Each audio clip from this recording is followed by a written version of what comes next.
En 10 días debería conocerse el listado definitivo de los postulados a los cargos de Fiscal General de la República y Defensor del Pueblo.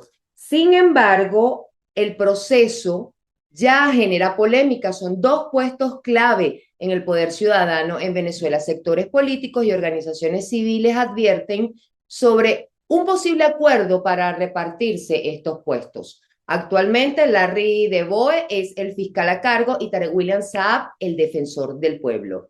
Vamos a analizar qué está en juego como invitado del día. Él es el abogado y defensor de derechos humanos Gonzalo Jiménez Santomé, también director vicepresidente de Foro Penal. Bienvenido a mi programa Cara a Cara por Impacto Venezuela. ¿Cómo está, doctor? Hola, ¿cómo estás, Emilio? Un gusto saludarte. El gusto es todo mío. Hace días ofrecieron una rueda de prensa muy interesante y llamaba muchísimo la atención eso, que decían que está en juego, que no se le ha prestado la atención suficiente a lo que son estas designaciones. Mira, estamos en un momento político en Venezuela muy delicado, en el que se están dando algunos pasos positivos, no suficientes, pero sí positivos en relación a lo que es, por ejemplo, la situación de la represión por motivos políticos en Venezuela, en relación a lo que es la situación de los presos y perseguidos por motivos políticos también en nuestro país. Y en este contexto, pues, se da esta situación en la que se pone sobre la mesa la posibilidad de elegir dos cargos del poder ciudadano que son fundamentales para la garantía del Estado de Derecho, para la garantía del respeto a las leyes y a la Constitución en Venezuela, que son el cargo del fiscal general de la República, que es el máximo garante de la legalidad del país, y el cargo del defensor del pueblo, que es el máximo representante de la ciudadanía frente a los abusos o a los excesos del poder. Esas son las dos posiciones que en este momento están en debate. Y nosotros desde Foro Penal hemos destacado que en este momento se está poniendo verdaderamente a prueba la verdadera voluntad política que puede existir detrás de todos estos movimientos que se han dado particularmente desde el 8 de enero hasta acá. ¿Por qué? Porque si nosotros vemos que en esta selección del fiscal y del defensor del pueblo, del fiscal general y del defensor del pueblo, pues de alguna manera se impone de nuevo esta visión de que no debe ser el mejor o el más capacitado el que se elija, sino el que esté más cercano a tal o cual proyecto político, vamos a tener un grave retroceso. ¿Por qué? Porque, por ejemplo, la designación de un fiscal general que se dedique de verdad a hacer su trabajo, que no a cumplir órdenes políticas, sería un mensaje buenísimo, clarísimo, no solamente a los venezolanos y a las víctimas de tantos abusos que se han materializado de la mano del Ministerio Público en años pasados, sino también a quienes están afuera de Venezuela. Primero a los venezolanos que quieren regresar a su país sin miedo, sin temor a que un Ministerio Público sumiso los encarcele, los persiga o de alguna manera violente sus derechos, pero también a todo ese grupo, por ejemplo, de inversionistas extranjeros que quieren venir a trabajar en el país, que quieren ayudar a reconstruir Venezuela, pero para hacerlo necesitan que las reglas del juego estén claras y que las autoridades sean objetivas, imparciales y por encima de todo independientes de los designios políticos, ¿no? Con el caso del defensor del pueblo ocurre más o menos lo mismo. Si vamos a tener un defensor del pueblo que ha sido hasta ahora lamentablemente un adorno, que se va a mantener como un adorno, que no va verdaderamente a ser incómodo para el poder, porque esa es la función de un defensor del pueblo. El defensor del pueblo no está puesto sencillamente para tratar de tapar las irregularidades o las situaciones en las que se violan los derechos humanos de la ciudadanía. No, para eso no es un defensor del pueblo. El defensor del pueblo es para todo lo contrario, para evidenciar, para mostrar, para servir de escudo protector de los ciudadanos frente al abuso del poder para ser incómodo, fastidioso para el poder. Si por el contrario elegimos un defensor del pueblo que sea igual a lo que hemos tenido hasta ahora, pues también se estaría mandando un mensaje muy negativo, no solamente a los venezolanos, reitero, sino a todo aquel que desee volver a Venezuela o al que desee de alguna forma ayudar a reconstruir a Venezuela, que tanta falta nos hace, por cierto. La meritocracia es importante que regrese. Se están recibiendo los currículos. De hecho, entiendo que ya incluso están haciendo entrevistas a personas que se han postulado. Ya finalizó el proceso de postulaciones, pero era eso con lo que iniciaba mi programa, porque se dice que como estamos en una transición política, pues esos opositores que están dentro de la Asamblea Nacional y el chavismo están negociando esos puestos. ¿Usted cree que, por ejemplo, Larry de Boe pueda quedarse en ese cargo y Tarek William Saab, que ha sido tan criticado, no solamente porque fue defensor del pueblo, pasó a fiscal general y luego ahora otra vez está en la Defensoría del Pueblo, repitan el cargo o ellos sean ellos los que queden finalmente y todo sea una pantomima? Bueno, mira, todo es posible, ¿no? Debemos recordar que el proceso de selección, una vez finalizadas estas etapas previas de lo que es la postulación, la recepción de las credenciales, etcétera, pues al final termina siendo decidido en la Asamblea Nacional, en la plenaria de la Asamblea Nacional, en la que todavía indiscutiblemente hay una abrumadora mayoría oficialista, ¿no? De manera tal que si nos guiamos por los que han sido o por las que han sido las experiencias previas, es muy posible que sean figuras cercanas al oficialismo las que terminen siendo designadas en este cargo, sean figuras que ya han estado en esos cargos con anterioridad o figuras nuevas, pero que también sean cercanas al oficialismo, ¿no? Yo creo que el punto aquí, Mildred, te lo digo, no es tanto si eres cercano o no a tal o cual proyecto político. Aquí el punto es si estás dispuesto a hacer tu trabajo como lo tienes que hacer. Un fiscal que lo que haga sea cumplir órdenes del Poder Ejecutivo no funciona para la Venezuela que estamos tratando de reconstruir. Un defensor del pueblo que se quede callado ante los abusos del poder no funciona. Y no le funciona a nadie, no le funciona ni a los unos ni a los otros. Entonces, yo creo que en todo caso, si se van a materializar acuerdos políticos, porque al final la designación de estas autoridades es política, porque está en manos de la instancia más política que existe, que es la Asamblea Nacional. Si se va a producir algún tipo de acuerdo político, debería producirse en todo caso con la mira puesta en esto que te acabo de decir. Si seguimos pasando por encima de los méritos de las personas y ponderándolas única y exclusivamente sobre la base de su lealtad política, el mensaje que vamos a mandar desde Venezuela hacia afuera es un mensaje terrible. Es un mensaje de que no estamos verdaderamente cambiando las cosas. Yo lo puse en estos días, hace poco, en las redes sociales. Una cosa es cambiar las reglas del juego, cambiar la manera en la que hacemos las cosas, y otra cosa es mover las fichas del juego. Mover las fichas del juego no es cambiar el juego. ¿Ok? Entonces, si lo que se va a materializar ahora es sencillamente un movimiento de fichas, un enroque de uno por otro, pues no estamos haciendo nada, ¿no? Y la sociedad civil es parte de lo que reclamábamos en nuestra rueda de prensa de hace unos días, tiene que estar muy activa para no solamente supervisar.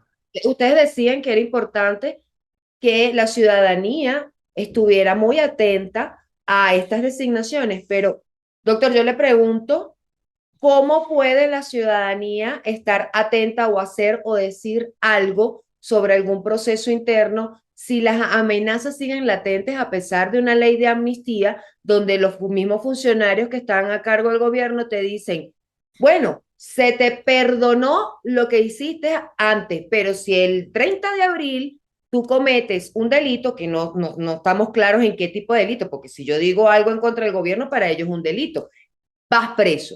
Palabras textuales de ellos. Entonces, ¿cómo una ciudadanía puede defender o decir, mira, no me parece, o criticar el proceso si hay miedo todavía? Bueno, yo te voy a decir algo, Mildred. Yo creo que ese miedo ya no es tal. Si tú ves, por ejemplo, las últimas expresiones y quejas que se han dado en las calles de Venezuela. Sin ir más lejos, la semana pasada salieron trabajadores desde diferentes sectores y en diferentes estados a protestar. La gente ha perdido el miedo. Por solo mencionar ese caso, pero también tenemos, por ejemplo, los familiares de los presos y de los perseguidos políticos que también han mantenido una postura muy activa de reclamo permanente, bueno, que al final del día terminó de ganar algunos espacios e incluso logró algunas conquistas importantes en la misma ley de amnistía, que como estaba redactada originalmente era un desastre, pero al final del día terminó siendo un poco menos desastre de lo que era. ¿Por qué? Por la presión de la sociedad civil, ¿no? Entonces sí, hay que seguir reclamando el espacio y no hay que tener miedo, porque además hay que destacar algo muy importante. Desde el 8 de enero hasta acá, si tú revisas cómo ha funcionado el aparato represivo, que normalmente mantenía activa lo que nosotros llamamos la puerta giratoria, es decir, sacaba unos presos pero luego metía a otros, te das cuenta de que el aparato represivo está en este momento no digamos paralizado, pero sí suspendido. No se están produciendo nuevos arrestos. No es que no se estén dando situaciones irregulares de persecución, como por ejemplo los allanamientos arbitrarios a casas o a lugares donde se supone que deben estar personas vinculadas con la oposición, etcétera. Pero el nivel de arrestos nuevos ha bajado significativamente.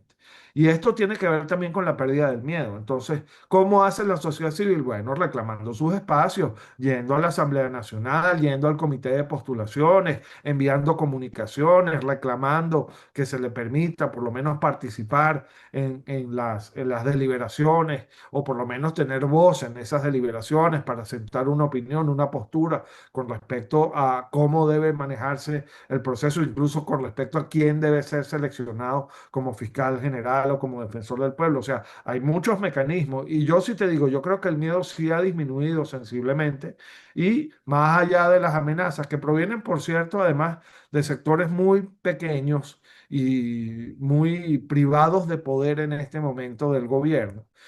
Más allá de esas amenazas, pues hay que seguir adelante, ¿no? Porque si no, el miedo solo sirve para que los abusos se sigan perpetuando, ¿no? Entonces tenemos que seguir adelante. Foro Penal ha documentado miles de casos de presos políticos. ¿Qué papel debería jugar el próximo fiscal ante estos casos y ante ustedes? O sea, frente a una organización que lleva más de 25 años defendiendo derechos humanos y que es reconocida tanto nacional como internacionalmente. Mira, lo primero que tiene que hacer, por ejemplo, un fiscal general recién llegado a la función, por decirlo de alguna manera, es hacer un inventario completo de todas y cada una de las causas en las que se han violado las reglas básicas del debido proceso. Y no me refiero solo a casos en los que haya habido persecución por motivos políticos, me refiero a todos los casos en los que los fiscales no han cumplido con su función de ser los garantes de la legalidad. Porque algo que se ha perdido de vista en este contexto es que el fiscal no es solo un acusador. Esa no es la función de un fiscal solamente. El fiscal es el garante de la legalidad y ser garante de la legalidad significa, entre otras cosas, verificar cuando una persona sí puede ser responsable o culpable de la comisión de un delito, pero también verificar y fungir como parte de buena fe en la verificación de si una persona no ha cometido un delito o en la verificación de si en el proceso que se está siguiendo una determinada persona se están violando reglas elementales, se están violando los plazos, no se está garantizando el derecho a la defensa, etcétera. Yo, por ejemplo, llegando a esa función de entrada, lo primero que haría sería exigirle a los tribunales que le permitieran a las personas ser defendidas por los abogados que ellos designen y no por los abogados que le impone el Estado. Yo pediría que se hiciera un inventario de las causas, por ejemplo, en las que los plazos procesales de detención preventiva ya están más que vencidos y la gente sigue presa, porque en esos casos hay que solicitar la libertad inmediata de ese número altísimo de personas que sigue bajo esa situación.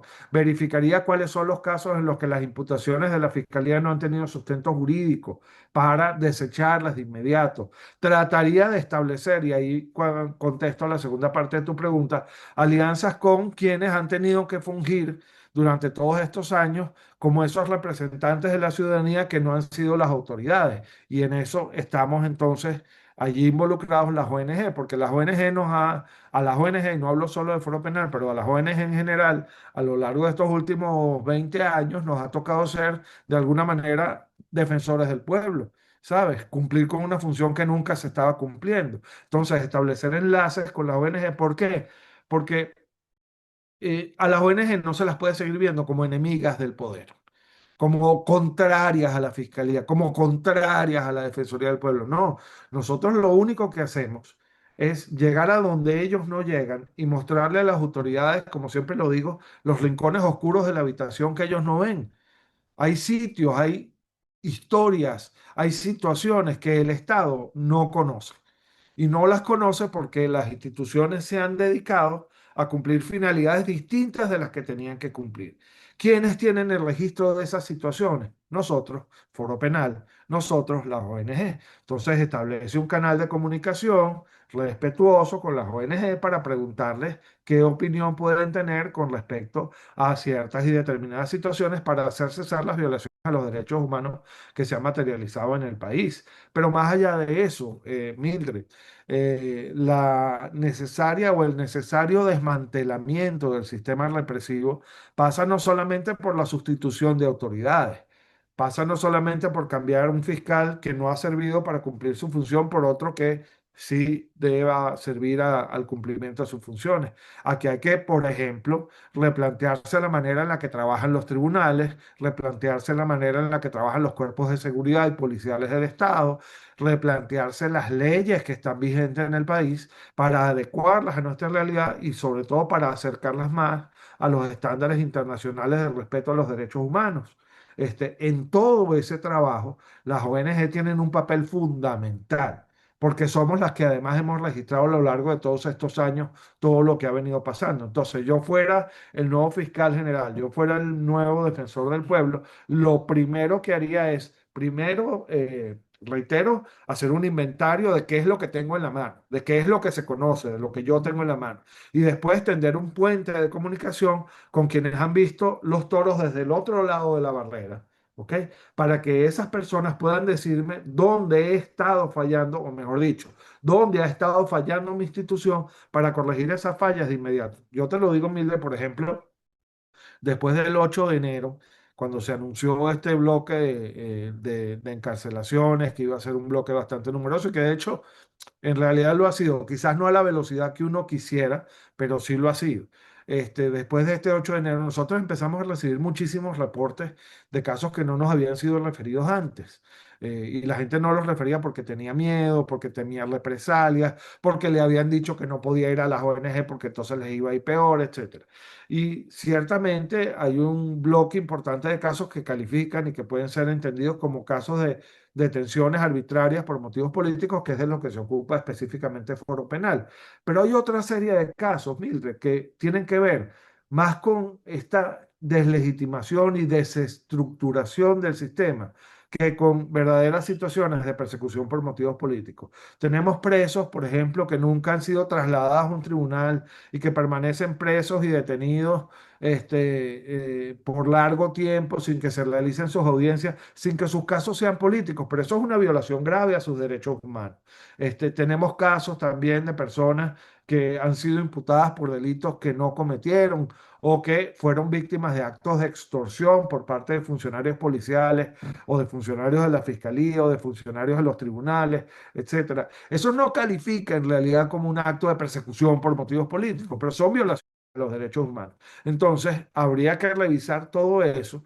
Yo haría también un censo inmediato de quiénes son las personas que están trabajando en esas instituciones para ver si en efecto están cumpliendo sus funciones o si por el contrario están sirviéndose de su función para extorsionar, para presionar a la gente, les abriría las investigaciones correspondientes, anularía los procesos en los que participaron. Nos han llegado casos, por ejemplo, de personas que están presas porque unos funcionarios de, por ejemplo, fiscalía, los estuvieron extorsionando. Resulta ser que se descubrió la extorsión, meten presos a esos funcionarios de la fiscalía, pero las personas que estaban siendo extorsionadas siguen presas. Es decir, no se anuló el proceso. Y dice, ¿pero por qué? Si ya demostraste que estos estaban extorsionando, ¿por qué mantienes preso a estas personas? ¿No? Todas esas irregularidades hay que cumplirlas. Y en esto quiero ser muy categórico y quizás antipático, Mil. Las credenciales académicas son muy importantes. Ciertamente una persona que ocupe cualquiera de estos dos cargos tiene que tener credenciales académicas, pero también el roce con el día a día es fundamental. ¿Ok? No vamos a tener un buen fiscal, no vamos a tener un buen defensor del pueblo si lo único que tiene en su mochila son títulos universitarios. Lo que necesitamos es una persona que tenga los títulos universitarios, pero también sepa cómo se maneja la calle, cómo se maneja el día a día, cómo se pelea desde la trinchera. ¿Ok? Porque si no tenemos eso, no vamos a solucionar verdaderamente el problema. Doctor, ¿cuántos casos alrededor han registrado hasta este momento desde que se anunció lo de la amnistía y la gente perdió el miedo y acudió a las oficinas del Foro Penal a denunciar, independientemente que sean casos políticos o no políticos, porque, como bien lo decía, las otras personas también merecen un debido proceso, así no sean casos políticos, pero alrededor de cuántas denuncias han recibido?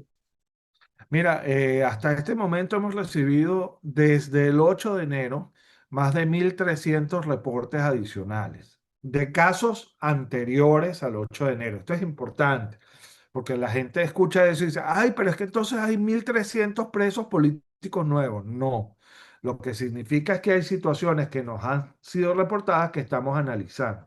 No todos esos casos son detenciones arbitrarias, no todos esos casos son detenciones arbitrarias con fines políticos, y por eso es que en el foro penal, y esa es la garantía de nuestra credibilidad, los analizamos uno por uno para saber efectivamente qué es lo que está pasando en cada una de las situaciones, porque también, Mildred, hay que decirlo con toda objetividad y con toda honestidad.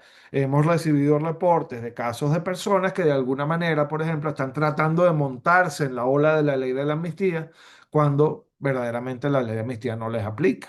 ¿Ok? Con todo y lo restrictiva que es la ley de amnistía, incluso en los supuestos en los que sí aplica, esas personas no están, no caben.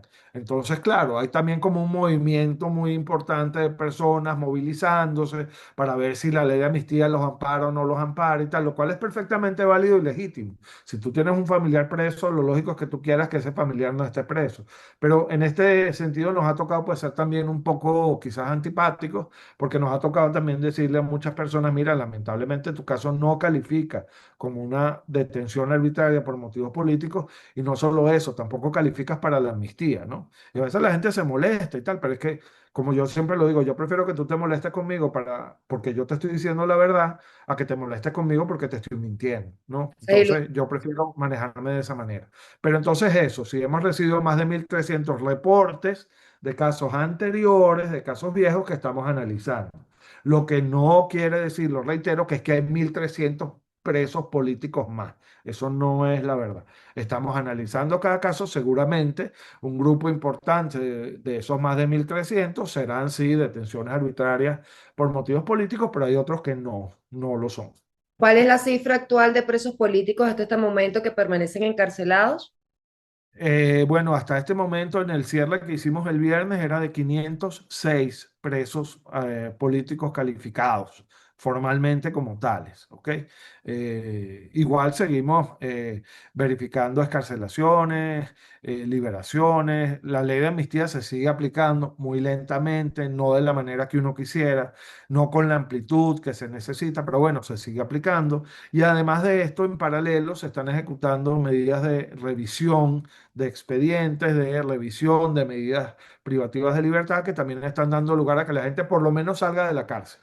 Entonces, bueno, es un proceso que está en curso. Yo lo decía en la rueda de prensa nuestra del jueves. Yo sé que a los medios les interesa mucho conocer como cifras consolidadas, pero es que no hay manera de hacer cifras consolidadas ahorita, por dos razones. La primera, porque el proceso de escarcelaciones y liberaciones es un proceso que está en curso. Mientras tú y yo estamos hablando aquí, por ejemplo, se pueden estar produciendo escarcelaciones o liberaciones, y además todavía este proceso no ha terminado.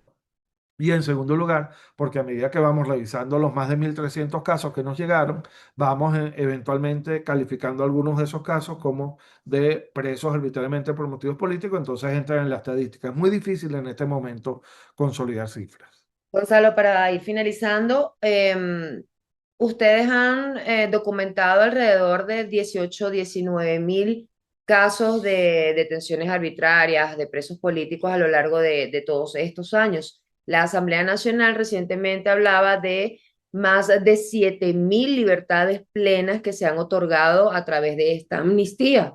¿Eso efectivamente es así?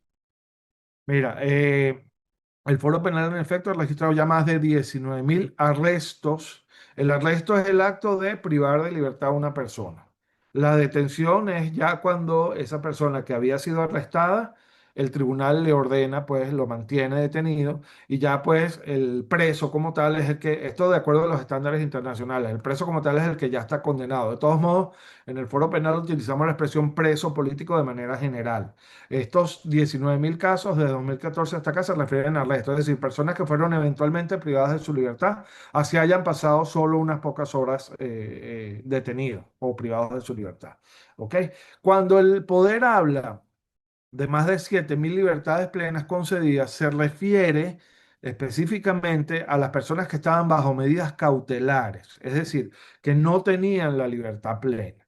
Esta cifra suena realista, ¿ok? Porque al día de hoy, por lo menos hasta la semana pasada, nosotros teníamos registrado más de 11.000 personas que estaban bajo medidas cautelares. ¿Cuál es el problema, Mildred? Que el poder no te dice quiénes son los que supuestamente ha liberado. No te dice quiénes son los que estaban presos y salieron con la ley de amnistía. Entonces es muy difícil verificar, hacer contraloría social, que eso lo dice la Constitución, que lo podemos hacer, sobre lo que está diciendo el poder. Pero no parece una cifra descabellada, porque además todavía quedarían muchos más por ser favorecidos con la aplicación de la ley de amnistía, ¿no? Ellos hablan de un poco más de 200 personas que estaban presas, que fueron liberadas. Nuestra cifra no es tan alta, llega más o menos a las 170 personas desde que se promulgó la ley de amnistía, es decir, que han salido con la ley de amnistía. Son más de 600, casi 700 escarcelaciones desde el 8 de enero. Pero por amnistía nosotros tenemos registradas un poco menos de 170 hasta este momento. ¿Ok? ¿Por qué nuestra cifra es diferente de la del poder? Bueno, porque el poder no nos permite verificar. El poder no publica, no dice, mira, voy a liberar a tal o cual o cual o cual. No lo ha hecho. La comisión de seguimiento de la ley de amnistía no ha publicado los listados de las personas favorecidas. ¿Ok? Solamente menciona números al vuelo y es muy difícil comprobarlos o verificarlos. Pero en términos generales yo quiero insistir, la amnistía es un paso corto, ¿sí? Pero es un paso positivo. Pero además otra cosa, Mildred, no es lo único que se puede hacer. Hay muchísima gente en este momento apostándolo todo a la amnistía y la amnistía no es la única herramienta con la que se cuenta para que las personas salgan de la cárcel. Porque Hay muchas otras. hay casos que le han negado amnistía incluso por eh, instigación al odio, por ejemplo. Sí, sí, hay casos, y ojo, y hay casos en los que arbitrariamente se les han imputado a las personas delitos específicos que están excluidos por la ley de amnistía. Están arbitrariamente excluidos por la ley de amnistía, por ejemplo, delitos que están previstos en la ley contra la corrupción, etcétera, o delitos que tienen que ver con drogas, etcétera. O sea, hay un margen importante de personas que automáticamente, aparentemente estarían por fuera de la amnistía. ¿Qué quiere decir esto? ¿Que se van a morir en la cárcel? ¿Que no hay nada que hacer? No, hay otras herramientas. Y las otras herramientas tienen que ver con la necesidad de desmantelar el aparato represivo desde sus bases. Y esto incluye, como te decía antes, la estructuración de las instituciones, de las direcciones y liderazgos de esas instituciones, hasta el aspecto legislativo. Mira, tú derogas el artículo 21 de la ley contra el odio y sale libre un gentío, sale libre un gentío. Gente que está presa y gente que no está presa, sino que está bajo medidas cautelares. Tú revisas, por ejemplo, la definición de terrorismo que tienes contenida en la Ley Orgánica contra la Delincuencia Organizada y Financiamiento al Terrorismo, una definición que solamente sirve para perseguir gente y que no está adecuada a los estándares internacionales, y tú haces una revisión completa de esa definición y cambias el término terrorismo a lo que de verdad es terrorismo, y sale un gentío de la cárcel. Tú, por ejemplo, eliminas del Código Penal los tipos penales de opinión, que son los que utilizan básicamente para perseguir a periodistas y a comunicadores sociales. Y hay un gentío que sale favorecido también. Entonces, hay muchas herramientas que se pueden utilizar y que va a ser necesario utilizar después para lograr la libertad de las personas. Eso sin contar, por ejemplo, que en algún momento determinado el Poder Ejecutivo puede empezar a decretar indultos. Sea indultos que favorezcan a personas que ya han sido condenadas, o lo que se llama en Venezuela, que es una institución como muy particular nuestra, el indulto procesal de personas que todavía no hayan sido condenadas. Es decir, hay mucho camino por andar todavía. Lo que pasa es que los venezolanos somos inmediatistas, lo queremos todo para allá. Y no se va a desmontar un esquema represivo que tiene más de 25 años trabajando en un mes, ni en 2 meses, ni en 3 meses, ¿no? Esto es algo que va a llevar tiempo. Foro Penal va a monitorear el proceso de las designaciones, ¿correcto? Sí, sí, vamos a monitorear el proceso previo de lo que ha sido la postulación y la selección de los postulados para las entrevistas que siguen y para la postulación formal, y después todo el proceso de selección del candidato. Pero más importante de eso, del candidato o la candidata. Más importante que eso. Vamos a ser increíblemente exigentes con quien resulte seleccionado o seleccionado. O sea, si vamos a tener de nuevo un fiscal general o un defensor del pueblo que no va a cumplir con sus funciones, lo vamos a estar denunciando continuamente, lo vamos a estar reportando continuamente, porque ese no es el mensaje que debemos mandar desde Venezuela a los propios y a los ajenos. Tenemos que ser sumamente exigentes con las autoridades, porque lo que está en juego es el futuro del Estado de Derecho en el país. Lo que está en juego es el futuro de los derechos de las víctimas que han sufrido tanto durante todos estos años. Lo que está en juego es la estabilidad jurídica, la seguridad jurídica de la nación. Y si se pone en juego la seguridad jurídica de la nación, ¿qué inversionista va a venir al país? ¿Ok? Entonces, todo eso lo vamos a estar monitoreando. ¿Qué incidencia? Es que el tema de derechos humanos es tan largo, tan amplio y hay tantas cosas que recientemente la misión de determinación de los hechos se pronunció sobre Venezuela nuevamente, dice que el aparato represivo se mantiene, que es más de lo mismo, pero que en este contexto actual que estamos viviendo, ¿qué incidencia pueden tener los organismos internacionales sobre derechos humanos en el país? Bueno, yo creo que han tenido una incidencia fundamental en tanto y en cuanto ha sido ante estos organismos internacionales donde se ha registrado a lo largo de todos estos años la historia dramática de la represión política en Venezuela. Y ese registro es el que ha servido para que los venezolanos primero tengamos plena conciencia histórica de lo que nos ha pasado, pero también para que otras naciones terminen de aceptar la realidad de lo que nos venía afectando a los venezolanos y tomen decisiones en consecuencia. ¿Ok? Es decir, esto sí ha funcionado para eso.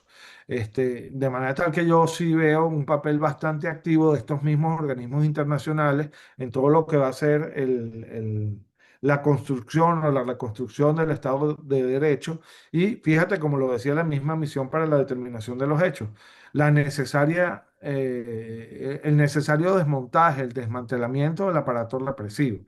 Una de las críticas que le hacíamos a la ley de amnistía, tal y como fue concebida, es que al final su interpretación y aplicación quedaba en manos de quiénes, de los mismos policías, de los mismos militares, de los mismos jueces, de los mismos fiscales que habían sido los represores originalmente. Eso hay que desmontarlo. Hay que reinstitucionalizar el Poder Judicial. Tenemos que volver a tener jueces de carrera, jueces que no teman ser despedidos, jueces titulares, ¿ok? Un juez que pueda tomar una decisión independiente sin esperar una llamada de teléfono, como me lo han dicho a mí personalmente. A mí me han dicho, y ustedes lo saben, yo voy, salgo de una audiencia, viene el juez y sale y me dice, caramba, doctor, qué buena su defensa, pero usted sabe, estoy esperando la llamada para ver qué voy a decidir. Eso pasa, y lo digo con toda libertad porque todo el mundo sabe que eso pasa. Entonces, mientras sigamos teniendo jueces así, mientras sigamos teniendo fiscales así, mientras sigamos teniendo incluso defensores públicos así, estamos mal. Todo eso hay que desmontarlo. Y yo sí creo que el papel de los organismos internacionales que han visto todo lo que ha pasado y que tienen propuestas incluso muy interesantes para desmontar el aparato represivo va a ser también fundamental a futuro. Siempre y cuando, esta selección de fiscal general y de defensor del pueblo es medular en esto, siempre y cuando exista verdadera voluntad política para un cambio real. Por eso esta selección del fiscal y esta selección del defensor del pueblo es una durísima prueba para los factores del poder. Aquí van a demostrar de verdad hacia dónde van los caballos enfilados. Esa es la realidad. Si tenemos más de lo mismo, sabemos que todo ha sido un bluff, que todo ha sido una mascarada y bueno, tendremos que seguir luchando bajo las mismas reglas de antes, lamentablemente. Ah, pero si la cosa va a cambia o por lo menos hay un indicio de cambio, ya sabemos que se estaría empezando a desmontar un aparato represivo que lamentablemente al día de hoy, como bien tú lo destacabas, sigue funcionando. Doctor, muchísimas gracias por su participación, por su análisis, por ofrecernos esa información necesaria para que los venezolanos estemos al día en lo que tiene que ver con los derechos humanos, en lo que tiene que ver ahora con esta supervisión de estos cargos que a mí me parece fundamental. Por eso decidí hacer un programa únicamente dedicado a lo que son las designaciones para que entendamos el contexto en el que estamos y cuál es nuestro rol como sociedad. Muchísimas gracias. Gracias a ti, Miguel. Un placer. A toda mi audiencia también gracias por acompañarme cada día en este su espacio sin censura. Para más visiten www.impactovenezuela.com y nuestras redes sociales @impactove. Soy Mildred Manrique, nos vemos el próximo domingo.